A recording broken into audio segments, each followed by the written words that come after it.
How to stop comparing yourself to others. Even though most of us try not to, we're all guilty of comparing ourselves to others.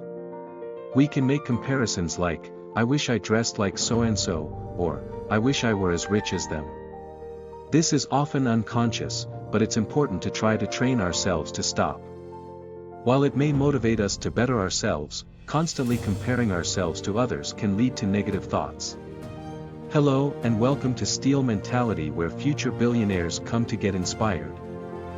Here we talk about business, entrepreneurship, personal development, psychology, money, success, and much more. But first, make sure you subscribe to the channel if you're interested and activate the notification bell. We publish every weekend one video to help you become the best version of yourself.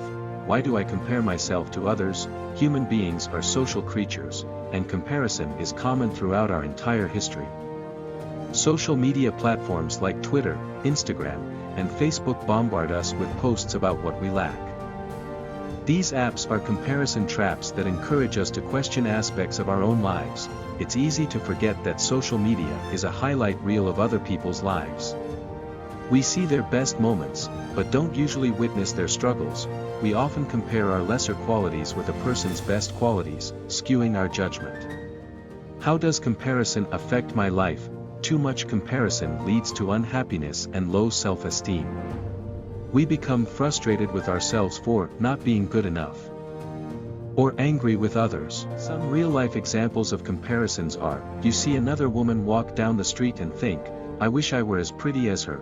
You see a celebrity posting on Instagram about their workout and tell yourself, if only my body looked like his. A coworker is giving a presentation, and you can't help saying, she's a way better public speaker than I am. Feelings of jealousy, frustration, and hopelessness emerge if comparisons continue.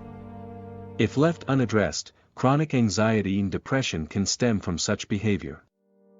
To avoid comparisons, people may look for others' faults to make themselves feel better. This is just as unhealthy as tearing yourself apart for what you don't have or don't look like. How to stop comparing myself to others? What do I do to halt the comparison habit? Focus on bettering yourself and boosting your confidence. Try to train your mind to step away from unfavorable comparisons. Seek instead to embrace kindness and a positive attitude. It's hard work, but it pays off. Here are some things you can do to take the initiative to stop comparing yourself to others. 1. Be aware of your triggers and avoid them. To improve your mental health and emotional well-being, list out the situations and circumstances that make you sad or cynical. Social media isn't the only thing harming our self-esteem. Is there someone in your life who often puts you down? Or maybe you feel inadequate when a colleague brags. Perhaps there's a specific place that makes you feel bad, like wandering through an expensive store at the mall. Once you are aware of situations that make you likely to engage in comparisons, you can take action to avoid them. 2. Limit your time on social media. Social media keeps us up to date on our family and friends, current events, and raises awareness. But like most things, it's best in moderation. Over-scrolling on social media, especially when consuming lifestyle and beauty content, can have negative effects on our self-worth. Unfollow accounts that cause you to compare yourself to others.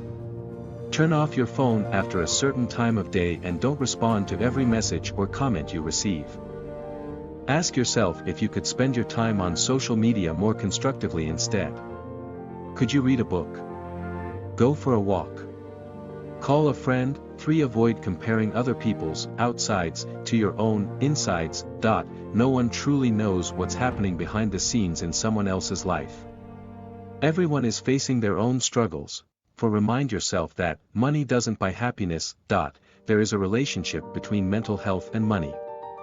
But one thing is true, money doesn't buy happiness. Despite being bombarded with ads that say otherwise, money doesn't guarantee permanent happiness. Watching celebrities live luxurious lifestyles can lead us to believe that money will solve our problems, but it rarely does. Instead, it only buys temporary joy. 5. Count your blessings. Be grateful for what you have. Someone's life may seem better, but there might be another person out there wishing they had what you had. There's always something, even just one thing, for which you can be thankful. Implement these strategies to fine-tune your gratitude practice. Thank you for taking the time to watch this video, and I hope you found it interesting. If you have any comments or feedback regarding this video, please leave a comment below. We love to hear from our subscribers as it helps us create new content.